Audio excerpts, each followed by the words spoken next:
Gray's Garage. Hey everyone, welcome to the first episode of Automotive Aerodynamics with Gray. And I'm really excited about this first episode. Today we're going to be talking about the aerodynamics of some of my favorite cars. We have the Toyota MR2, Mazda RX7, Toyota Supra, and Toyota 86.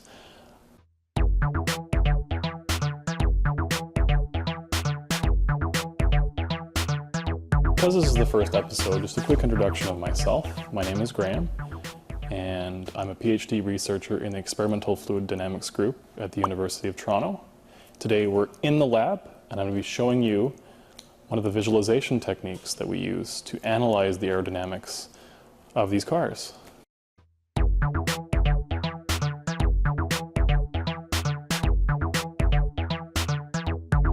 So why did I decide to make this series on automotive aerodynamics? Well, I've noticed that online there's a lot of erroneous or misguided information about automobile aerodynamics. And this comes from people that don't necessarily have the strongest grasp or understanding, but are making statements or opinions that may mislead some people. So I wanted to make a series where we talk about the fundamental aspects of automotive aerodynamics and go through different topics, through different details. So today is a really exciting episode. I wanted to start off with something really neat. So we're going to be looking at flow visualizations about some really cool cars. But in future episodes, we're going to go into more detail on things like the difference between bluff body and streamlined bodies, wheel flows. Wheels are actually a really large creator of drag and lift. Aero devices, so things like front splitters, rear diffusers, rear wings and spoilers. How are these designed and how do they work? Also, force measurement. How do we measure the forces on cars? And what do these forces even mean? What are things like coefficient of drag, coefficient of lift? How do we compare those between cars and what do they actually really mean? So these are going to be future episodes, but today we're focusing on the aerodynamics of some really cool cars. Starting from the late 1980s, we have the Toyota MR2 first generation. We have the second generation Mazda RX7. Moving into the 1990s, we have the fourth generation Toyota Supra. And then moving into current day, we have the Toyota 86, which is also known as the Scion FRS or Subaru BRZ. So not only are we going to be looking at the aerodynamics of these cars very visually in the lab here, but we're also going to be talking about sort of having a discussion on the aero design and features of each of these cars. And to do this, instead of going online, things like Wikipedia or forums, I went to a more reputable source. I have actually some hardbound books on these cars. So we have one here for the RX7. This is a very beautiful book. We have one for the Toyota MR2. And we actually have two here for the Supra. I wasn't able to find one for the Scion, just because it's a brand new car. I don't believe there's any publications yet on the design and sort of features of this car, just because it's so new. But I tried to pull out some of the best information I could find online and present that to you.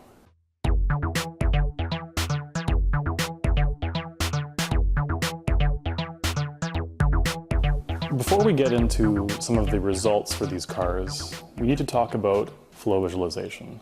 So what is flow visualization? Well, it's typically the first step in understanding a complicated airflow. So in the experimental world, you may have seen things like wind tunnel smoke visualizations. These are very popular for car flow fields. And in this method, they put a large scale or small scale car in a wind tunnel, and they introduce smoke upstream, and this smoke forms a pattern around the vehicle, and it shows areas of smooth flow, areas of separation, and so, sort of some of the flow structures. And this is often just a first step in understanding that flow, and then more complicated techniques are used at later stages. The problem with these wind tunnel investigations is that the flow is moving so quickly that it's often difficult to see sort of fine structures, and typically in the wake where everything is very turbulent and mixing very quickly. So I know here typically in our lab, we start with flow visualization. We try and wrap our heads around this complicated flow, look at some of the areas that are most interesting, look at some flow structures that may be forming, and then once we have that basic understanding, we can focus in on certain areas with more complicated techniques, which I'll be talking about in later episodes. But today we're focusing on flow visualization.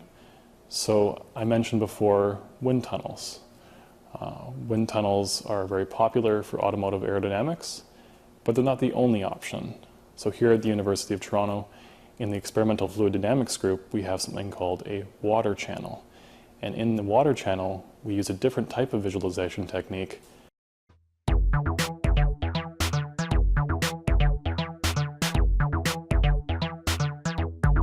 Here behind me, we have the water channel that we use at the University of Toronto. This is a fairly large-scale water channel. It houses about 10,000 liters of water, and it's a recirculating type water channel, which means the water is continuously pumped in a circuit.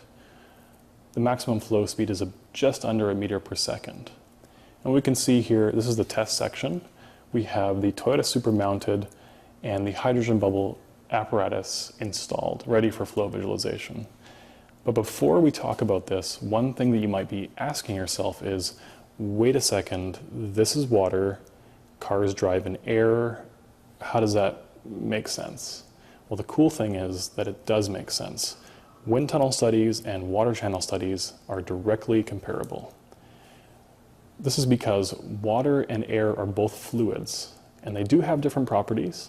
Water is about 1,000 times more dense than air, but we can obtain the same flow conditions, and this is typically something called the Reynolds number.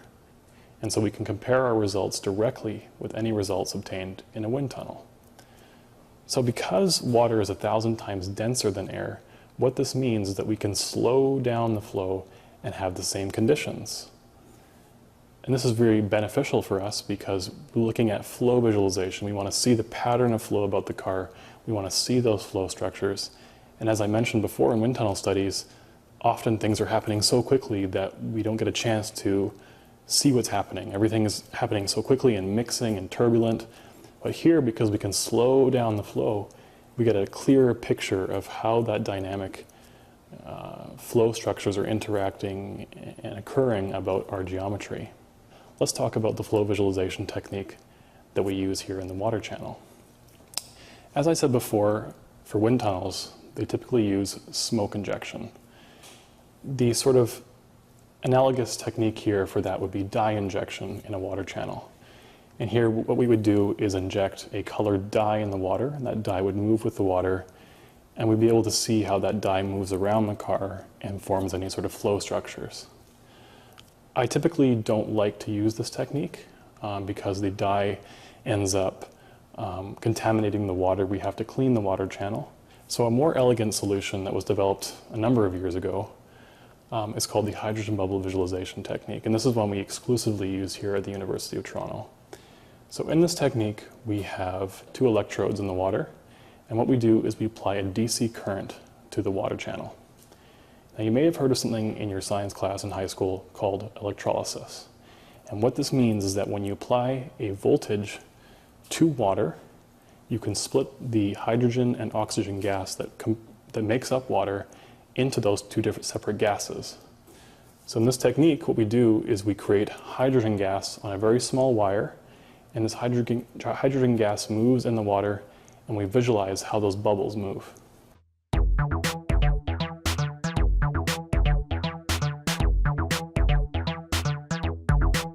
This is the device that we use to visualize the flow around automobiles. Essentially what it is a raised plate. This plate is raised off the channel top wall, and we mount our automobile model to this plate, and this prevents any boundary layer forming on the wall of the channel from interfering with the flow field. So essentially it cleans up the flow field around the automobile. And what we have here is a U-loop upstream of the model, and right in the center we have a very fine steel wire. It's a very, very small diameter steel wire. And what we do, you can see the electrical connection here, is we apply a DC voltage to this wire, and this causes the water to electrolyze. And as we know, water is composed of hydrogen and oxygen, two gases. And when you electrolyze water, you create hydrogen gas and oxygen gas. And we set up the system so we create the hydrogen gas on the steel wire here. And those small hydrogen bubbles move downstream with the water, and they move around the automobile. And we illuminate those bubbles using a light source, and then we photograph them and record them using video cameras. And from this, we can see the flow patterns around the automobile and any sort of flow structures that are forming around the automobile. So currently, the setup is looking at the flow along the center line of the car. And we have the setup so that we can remove the car model and put new car models in quite easily and simply. So we're going to go ahead and test a couple car models and look at the results.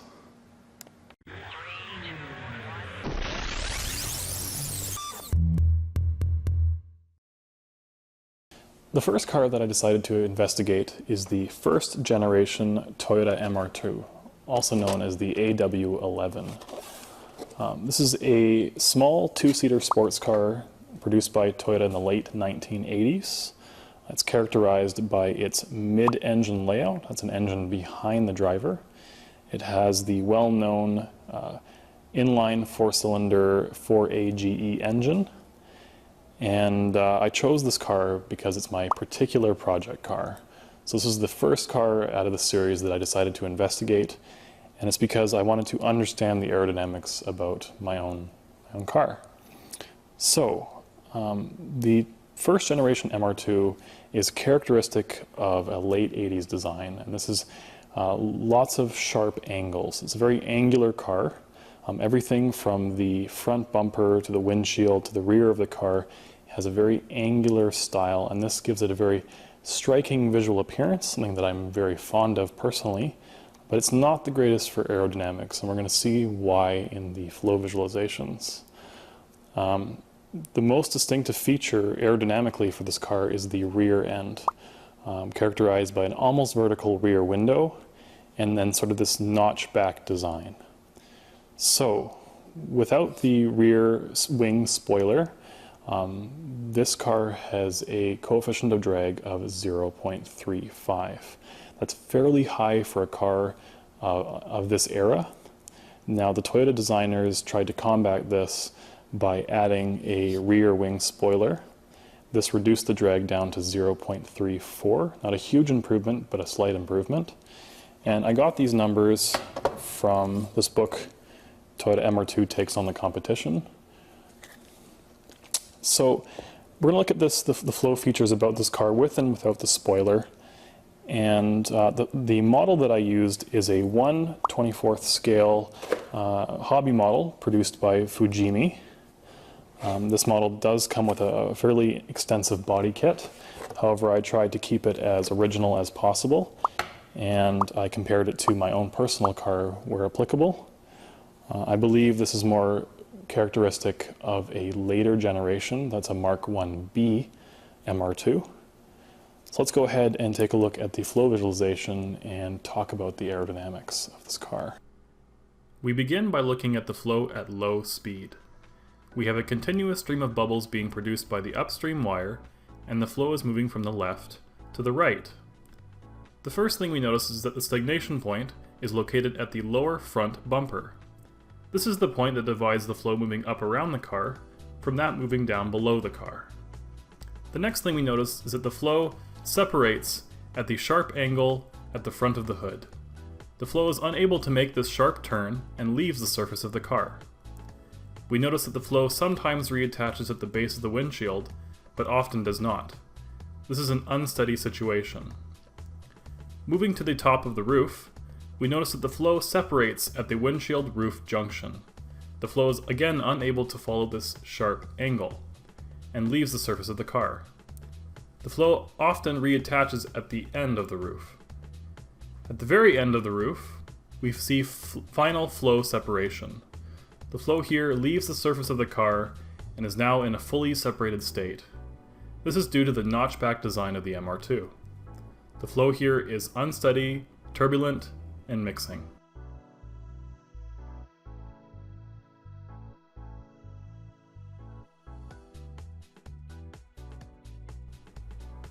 The next thing we try is introducing short bursts of bubbles at regular intervals. We accomplish this by pulsing the hydrogen bubble wire.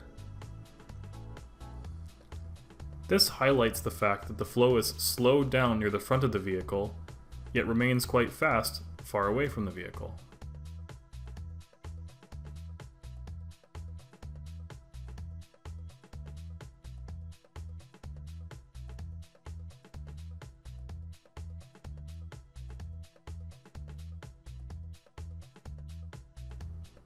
We now try slowing down the speed of the video. The speed is now 25% of the actual capture rate. By doing this, we can highlight the movement of the bubbles. And again, we notice that the flow is slowed down near the front of the vehicle.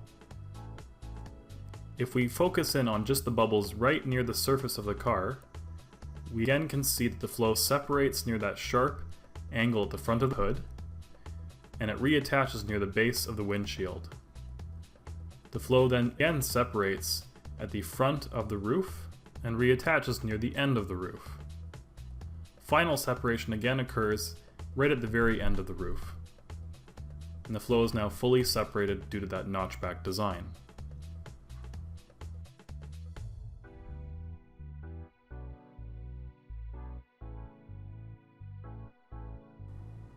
We now move to high-speed flow.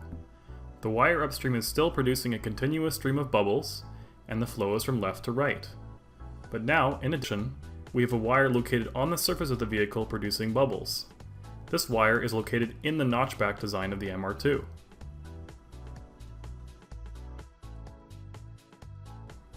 The fact that we have two sources of bubbles really highlights the behavior of the fully separated flow at the rear of the MR2. The bubbles being produced by the wire on the notch are being trapped by that fully separated flow. These are the bubbles that are brighter in nature, and this flow is lower speed than the free stream. This is why the bubbles are more easily seen than those moving up around the vehicle.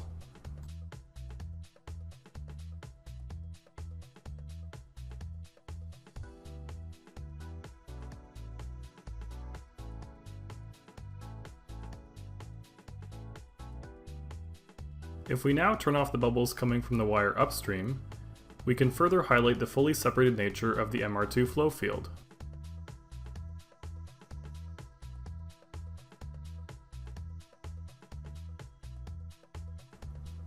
The fact that this fully separated region is turbulent, mixing, and unsteady is clearly visible by the movement of the bubbles.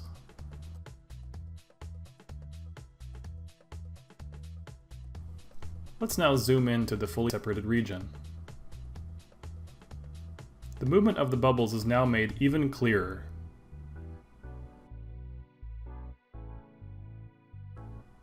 On top of the engine lid and trunk, we see a large recirculation bubble. This bubble has a clockwise orientation of rotation. At the back of the car, near the rear taillights and bumper, we can make out two separation bubbles. These bubbles have opposite orientations of rotation. These bubbles are much smaller than the one occurring above the engine lid and trunk.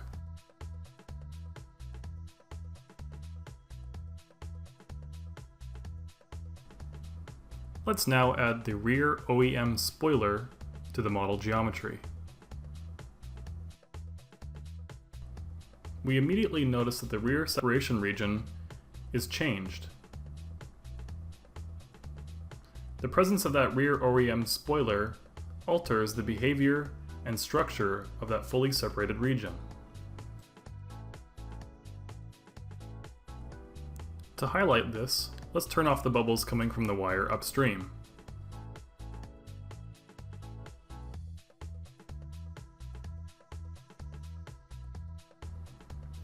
We can now see that indeed the flow structure is changed due to the presence of that rear spoiler.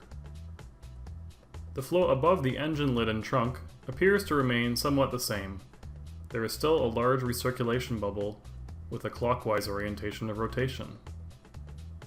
However, a number of the bubbles move underneath that OEM spoiler, and we notice that the flow at the end of the vehicle, near the rear taillights and bumper, is significantly different than before.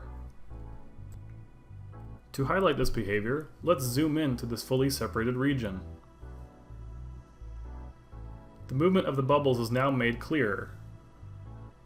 And indeed we can see that above the engine lid and trunk, there is a larger circulation bubble with a clockwise orientation of rotation. As I said before, a number of those bubbles move underneath the OEM spoiler, and the flow at the end of the vehicle is significantly different. Most noticeably, we notice that the flow from below the vehicle forms a large recirculation bubble with a counterclockwise orientation of rotation.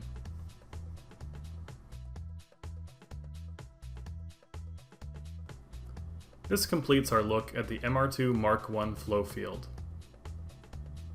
So as we've seen from the flow visualizations, the first generation MR2 is the highest drag producing vehicle out of anything that we've looked at today, and that's particularly due to the fact that the rear slant back design causes flow separation, which leads to drag production. Now Toyota realized this, and in their second generation MR2 they went for a much more fluid design while trying to keep that visual style of a rear notchback. But they did clean up the flow quite a bit, reducing the coefficient of drag to 0.31.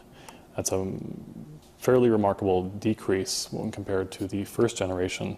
However, it's still not cutting edge. And you just can't get that cutting edge low coefficient of drag with that notchback design.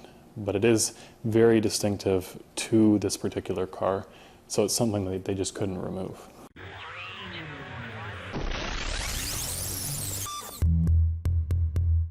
The second car that I decided to investigate experimentally was the second generation Mazda RX7, also known as the FC. This car is most notably known for its rotary engine. That's the 13B rotary engine. And I chose this one in particular, this RX7, because it's one of my personal favorite cars. I love the rotary engine. A funny story, in my early 20s I actually had a 13B rotary engine in my apartment, and I was literally sleeping 2 feet away from this engine in my room. But anyway, this car is a late 80s car, so it does have some of that distinct late 80s styling.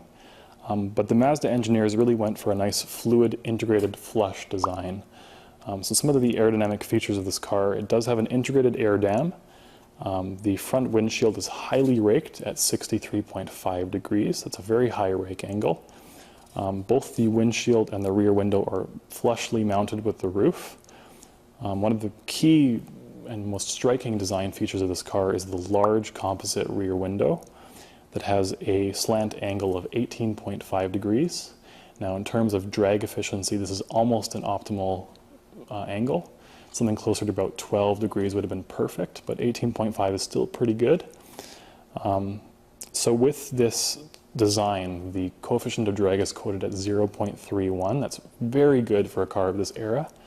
And even better to try and combat some of the front and rear end lift. This car suffers from quite a bit of rear end lift, and that's due to the particular design of the rear end, which we'll talk about after looking at the visualizations. Mazda produced, to try and combat this, Mazda produced an aero kit, which is an optional kit. It added a smaller addition to the air dam, front wheel deflectors, an underbody tray or panel, and a small rear spoiler. And this actually decreased the coefficient of drag to 0.29, which is very good. And furthermore, it even decreased the rear end lift by about half, which is really great. So the model that I used is a 1/24th Tamiya reproduction hobby model. The level of detail in this model was really great in terms of the underbody paneling, the exhaust, the engine, the intakes. Everything was well represented, so we're expecting a fairly high quality flow representation in our investigations. And just one quick thing to note, all these values that I'm quoting I got from this really great book which I would recommend to anyone who loves this car. It's a very beautiful book and a very good source of information for this vehicle. So without further ado, let's go take a look at the flow visualizations. We begin by looking at the flow at low speed. We have a continuous stream of bubbles being produced by the wire upstream, and the flow is from the left to the right. The first thing that we notice is that the stagnation point is below the black trim where the turn signals are on the front bumper. This is the point that separates the flow moving up around the car from that moving down below the car. The flow moving up around the top of the vehicle moves smoothly over the hood and windshield. No flow separation is detected. The flow continues to move smoothly around the roof and continues on to the back windshield. It is at the back windshield that we start to see the smooth streak lines begin to become turbulent and mixing. We likely have some flow unsteadiness or possibly separation in this region. However, we need to look closer to determine this.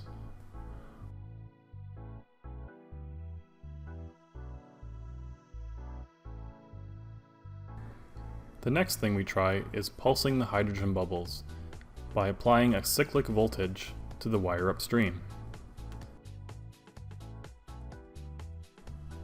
This highlights the fact that the flow is slowed down near the front of the vehicle, but moves smoothly around the hood, windshield, and roof. Let's try slowing down the flow to 25% of the actual speed to get a closer look.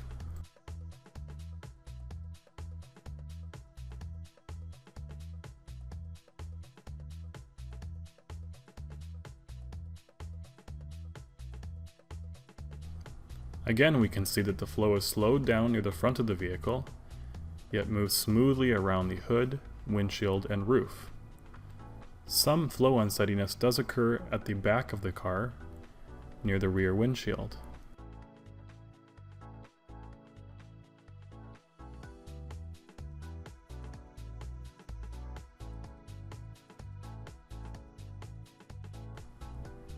We now look at the flow at high speed, where we again have a wire upstream producing a continuous stream of bubbles, and the flow is from the left to the right. However, now we have an additional wire on the rear hatch of the vehicle. This is producing bubbles in the wake of the vehicle. The bubbles being produced by this surface wire are much brighter than those being produced by the wire upstream. This is because the bubbles are moving at a slower speed and are more easily seen in the wake of the vehicle.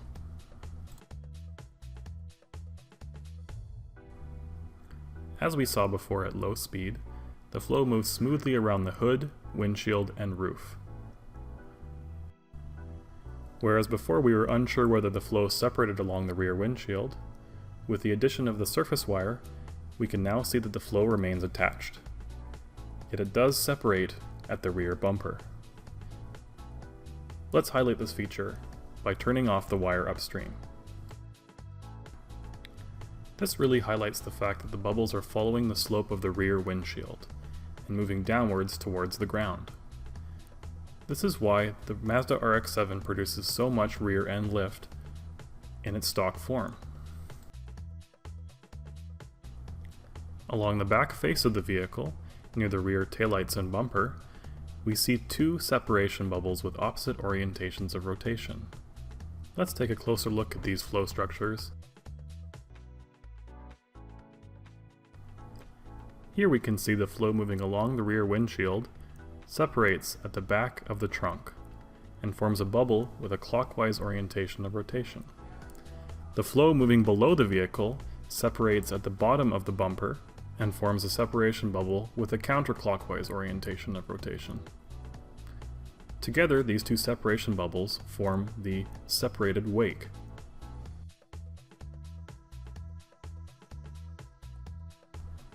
The fact that the flow is moving down towards the ground acts in a similar manner to an airfoil and produces lift at the rear wheels of the RX7.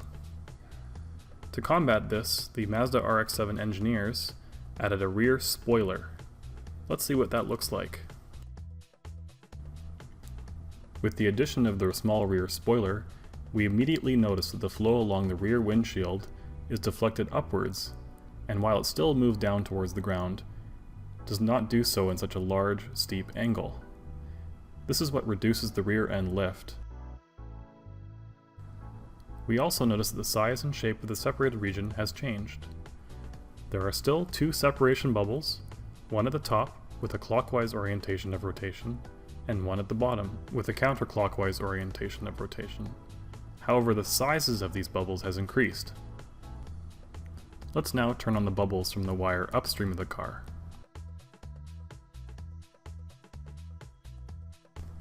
As before, the flow moves smoothly around the vehicle, and the only unsteadiness and mixing is at the rear bumper.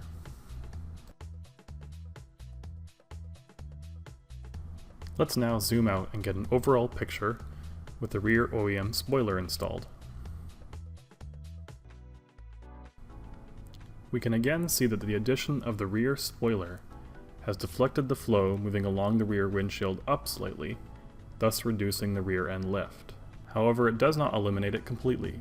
The Mazda engineers likely went with a smaller spoiler to prevent any large increases in drag.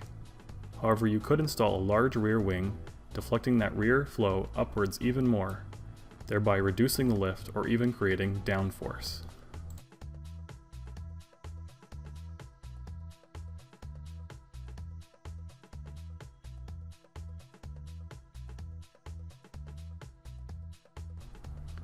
This concludes our look at the Mazda RX7 flow field.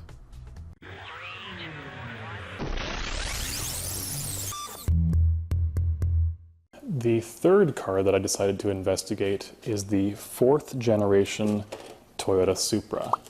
This car is most notably known for its 2JZ inline-six engine, an engine with a reputation of producing high power levels and being highly reliable. So I chose this car because I have a particular love for the Supra. Now, the Supra did come in many different generations. There's the Mark II, the Mark III, the Mark IV.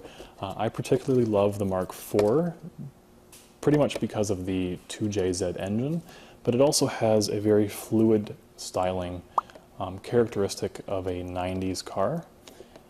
So some of the features of this vehicle, and I don't actually have the model here, it's actually in the water channel, but some of the features of this car, it is a very fluid design. The Toyota engineers did include an active front spoiler. Now, this is something that deploys above a certain speed to increase the downforce at high speed to keep steering stability.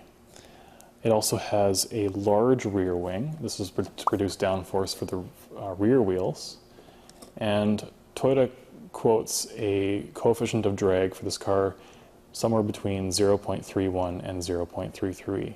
Now, that really depends on what features you have installed in the car. So without the rear wing, it's most likely closer to 0.31, which is a very good drag value. When you have that rear wing, though, you're going to be producing a little bit more drag.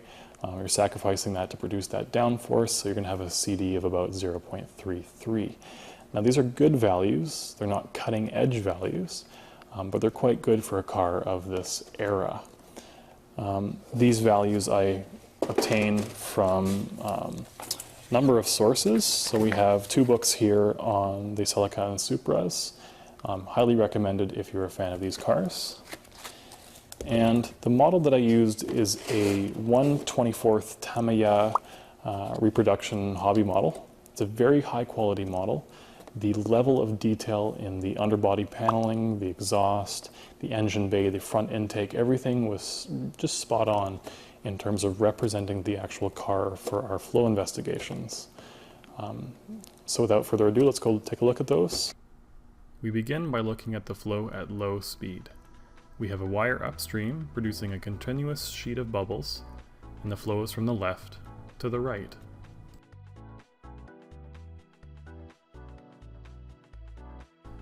The first thing we notice is that the stagnation point is at the lower front bumper.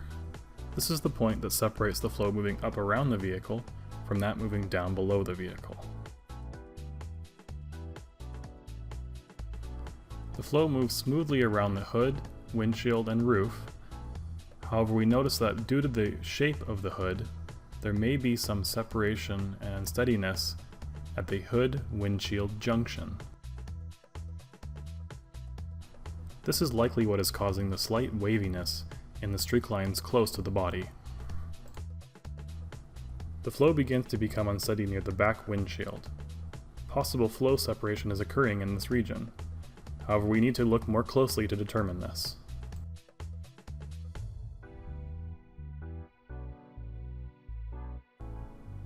The next thing we try is pulsing the hydrogen bubble sheet.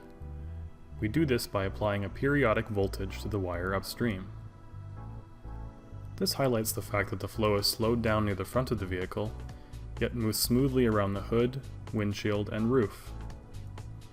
We again can see a small unsteadiness near the hood-windshield junction, and this is due to the particular shape of the hood and windshield.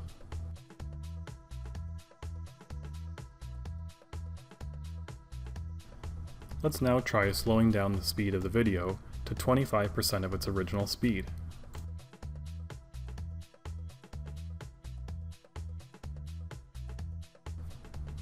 This really highlights the flow features that we were discussing previously. Again, we can see the flow is slowed down near the front of the vehicle, moves smoothly along the hood, windshield, and roof. However, there is that slight unsteadiness at the hood-windshield junction. Near the rear of the vehicle, at the rear windshield, the flow begins to become turbulent and mixing. Again, we need to look more closely to determine whether flow separation is occurring or not.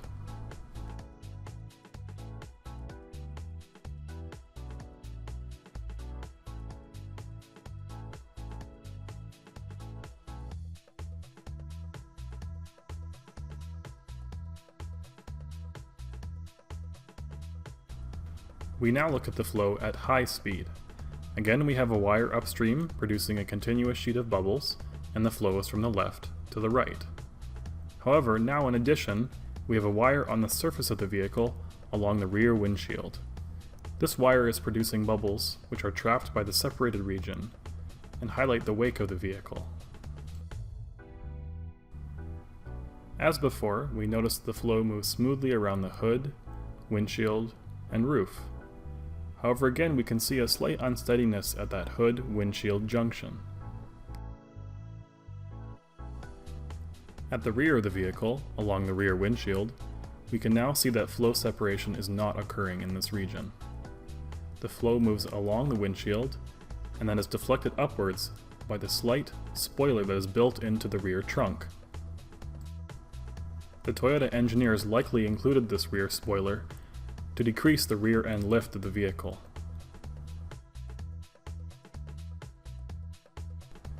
Along the back face of the vehicle, near the rear taillights and bumper, we see a fully separated region, with two recirculation bubbles with opposite orientations of rotation. Let's take a closer look by zooming in. We can now see in greater detail how the flow moving along the rear windshield is deflected up by that built-in rear spoiler. At the end of this spoiler, the flow separates and forms a fully separated flow at the base of the vehicle. We have two separation bubbles with opposite orientations of rotation. The upper one, occurring near the rear taillights, has a clockwise orientation of rotation. The bottom one, occurring near the lower bumper, has a counterclockwise orientation of rotation. Together, these two bubbles form the separated wake of the vehicle.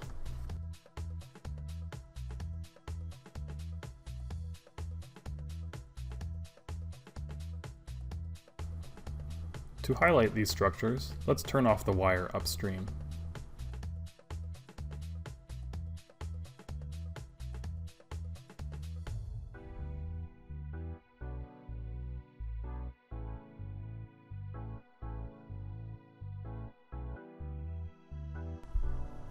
As I mentioned before, the Toyota engineers designed a large rear wing for the Toyota Supra. Let's see how that changes the flow features at the rear of the vehicle.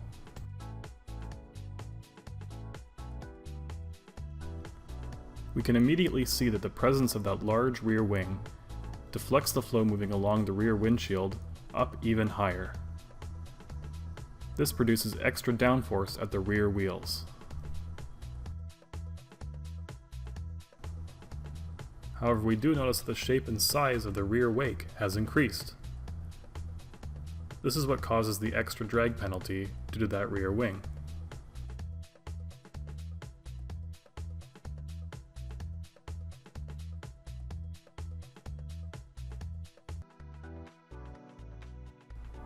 Let's now take a step back and see how the overall flow field changes when we add that large rear wing.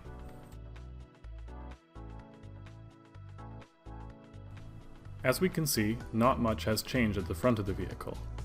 The flow still moves smoothly around the hood, windshield, and roof, with a slight unsteadiness at that hood-windshield junction as before. However, it's really the rear flow that has changed by the presence of that rear wing. As we saw before, that flow over the rear windshield is deflected up even higher, producing extra downforce at the rear wheels. However, this comes at a drag penalty, and this is due to the increased size of the wake region with those two recirculation bubbles of opposite orientations of rotation.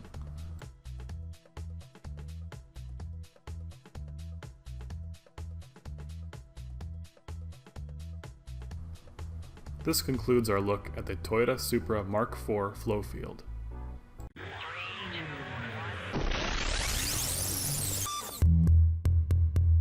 The final car that I decided to investigate experimentally is the brand new Toyota 86, which is also known as the Scion FRS or the Subaru BRZ.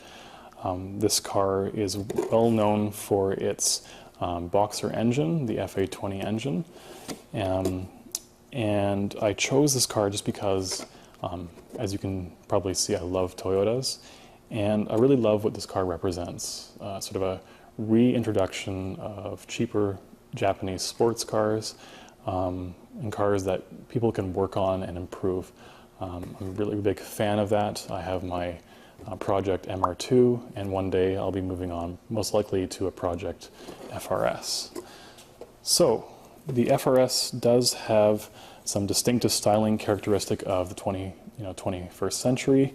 It's much more fluid than some of the other cars that we've looked at, and sort of highly integrated.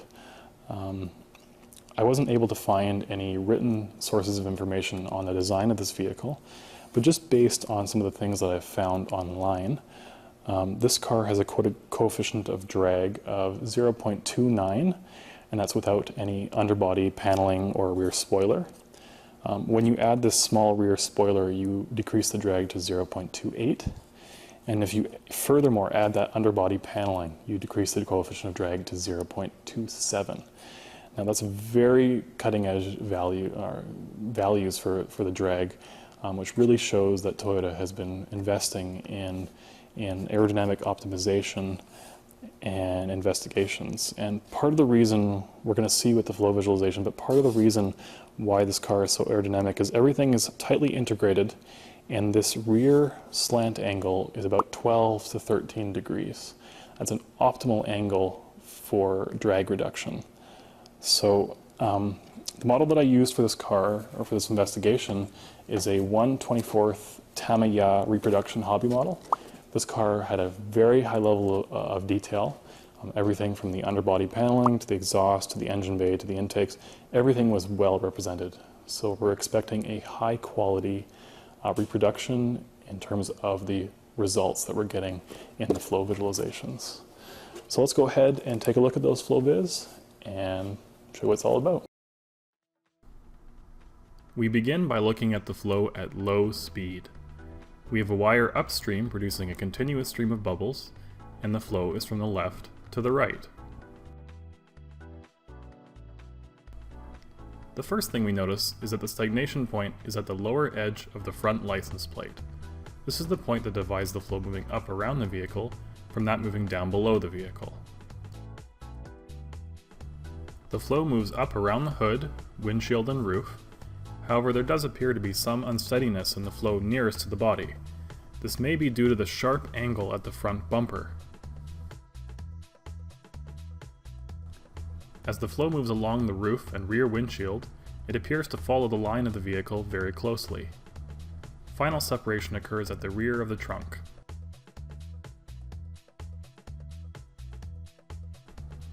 Let's now take a different approach and pulse the hydrogen bubble sheet. We do this by applying a periodic voltage to the wire upstream. The fact that the flow is slowed down near the front of the vehicle is now highlighted. The flow moves smoothly along the hood, windshield, and roof. However, we notice a possible separation at the back windshield. Final separation does occur at the rear trunk.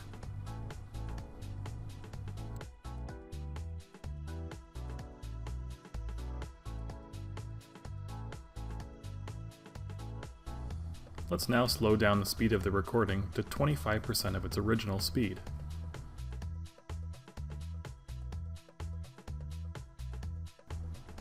The fact that the flow is slowed down near the front of the vehicle is now highlighted in great detail. Again, we can see the flow move smoothly along the hood, windshield, and roof. However, there is a possible separation near the back windshield. This is indicated by some bubbles circulating near the back windshield. As before, final flow separation does occur at the rear of the trunk.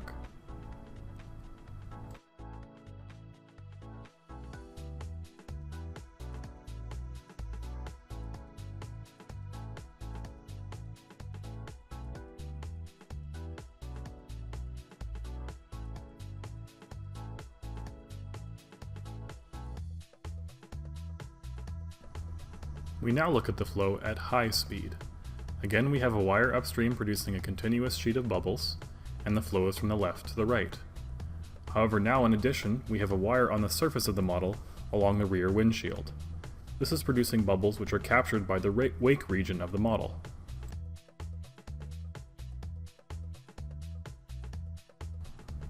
As before, we see the flow move smoothly along the hood, windshield, and roof. However, there's a possible flow unsteadiness near the hood-windshield junction.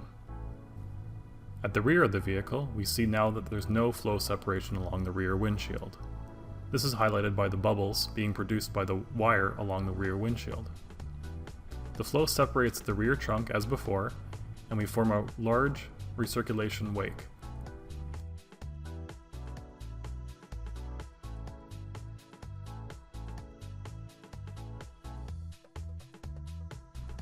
Let's highlight the behavior of the wake by turning off the bubbles coming from the wire upstream and zooming in to the rear of the vehicle. Here we can see in detail that the flow follows the lines of the rear windshield and trunk. However, flow separation occurs at the edge of the trunk. Along the base of the vehicle, a wake region forms with two recirculation bubbles with opposite orientations of rotation. The upper bubble, located near the rear taillights, has a clockwise orientation of rotation. The lower bubble, near the lower bumper, has a counterclockwise orientation of rotation. Together they form the wake region.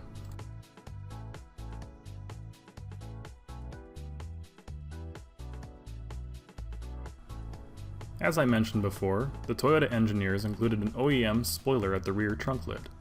Let's see how this changes the flow field.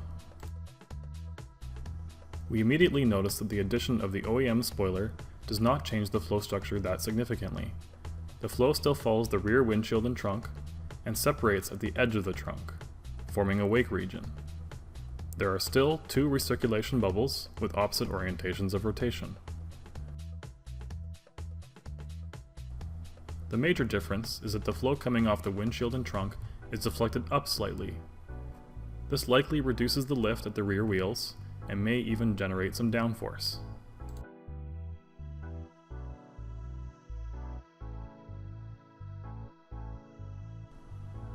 Let's now see how the overall flow field changes with the addition of the OEM spoiler. As we can see, the flow near the front of the vehicle has not changed significantly.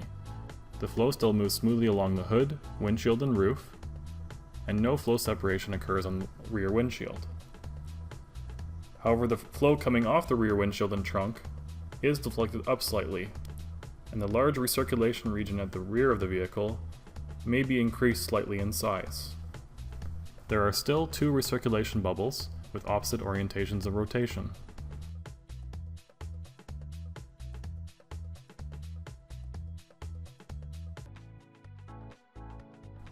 This concludes our investigation of the Scion FRS flow field.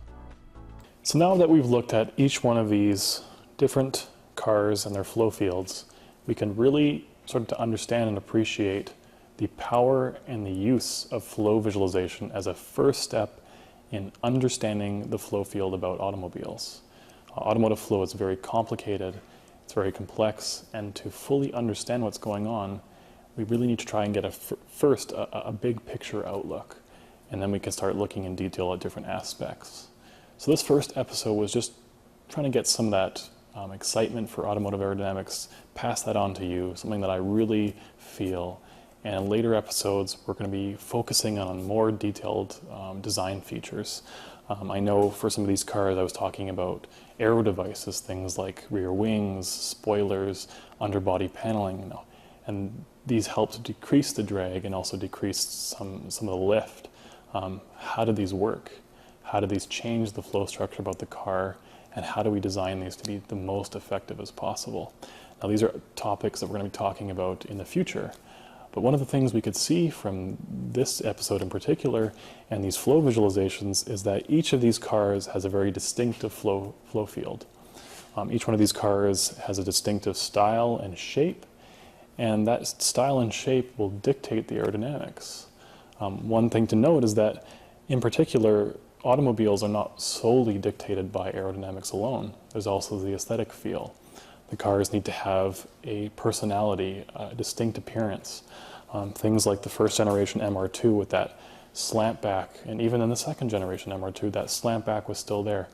That's terrible for aerodynamics, but it's a distinctive visual cue that says this is an MR2. The RX7, the Supra, and the 86 all have their distinctive design features and styling, and each one of these will influence the aerodynamics in some way or another.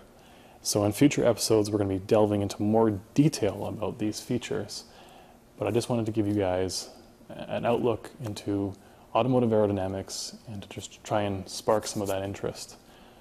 So I hope you've enjoyed this. Please subscribe and stay tuned for future episodes. Thank you. Grays Garage.